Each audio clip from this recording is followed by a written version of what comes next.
Hi guys, and welcome back to my page, Messages from Venus. As you guys know, I am doing the reviews as I use my cards because I have one too many cards that I have not reviewed and not have given my take on, and the Viking Oracle is one of them, you guys. I recommend this deck to anyone that does not like charms, that doesn't like the actual runes. This deck was created by Stacey DeMarco, and if you're someone that knows your runes, I'm not an expert at runes. Because I use them in my charm box, but it's because I'm an intuitive reader. So even when I see symbols and I see numbers and they're all together, they kind of start talking to me, to the point where sometimes it gives me anxiety. So this deck was a deck that I purchased. I think I want to say I purchased the deck, or was it? Did I win it in a giveaway? I don't know. I want to say I purchased the deck from somebody whom felt that.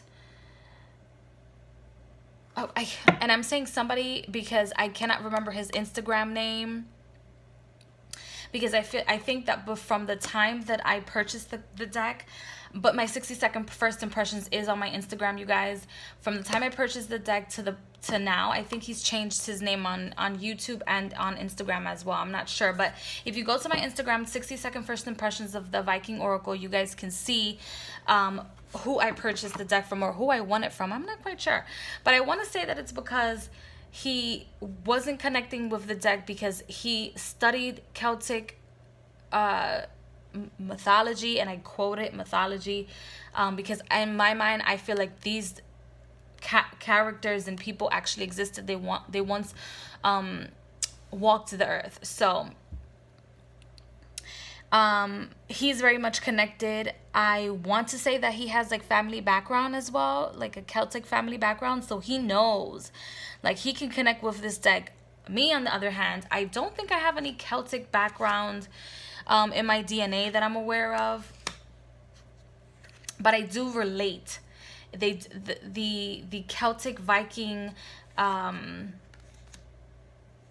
mythology and energy does relate. I can relate to it. I can see myself in the story. So the cool thing about this deck is that it uses a symbolism as if it was the runes. It uses a lot of humans, and you have numerology, and you can also have the name of the card.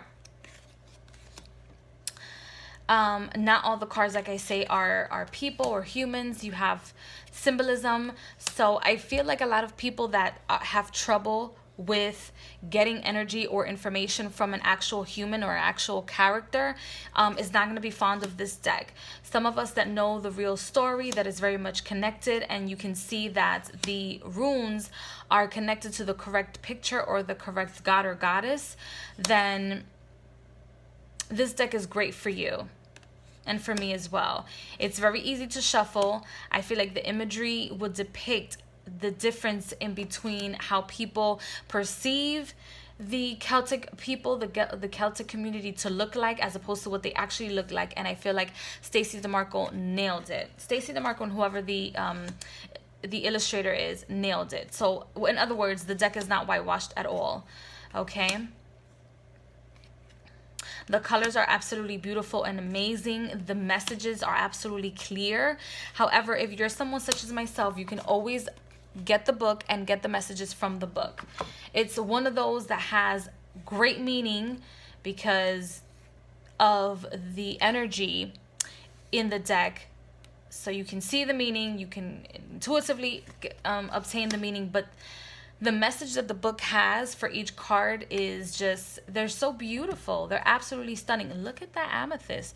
Absolutely stunning.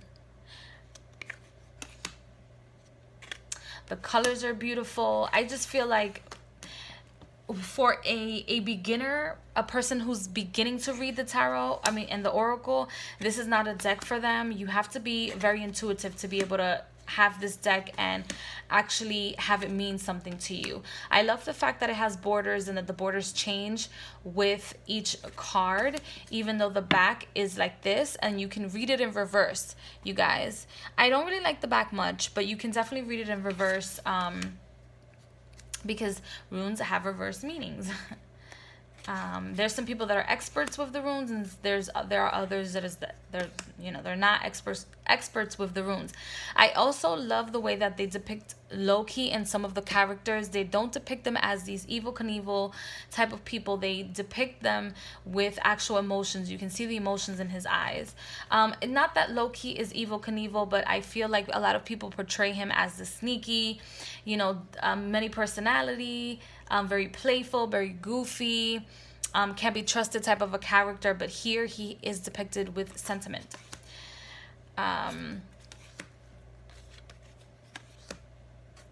This deck is also great for money altars. It's also great for you to have an altar to these energies, or for daily pulls as well.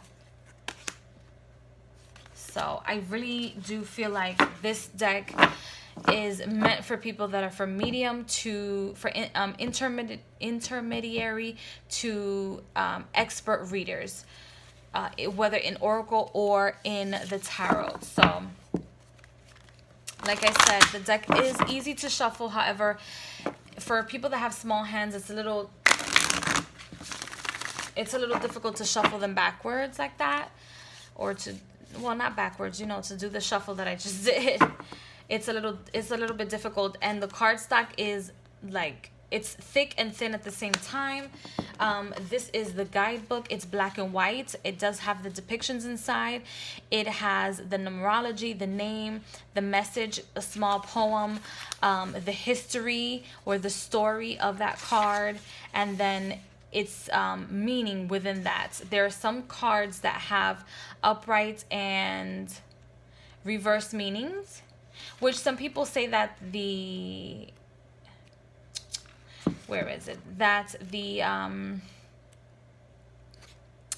well, that the runes don't have reverse meanings, but there are some cards, such as this one, Tewaz or Tawaz, that has a reverse meaning to it and has the element connected to it. Not all of the cards have that, but for the most part they do. So I hope you guys enjoyed my small little review. I don't touch on a lot, and I'll see you guys in the next video.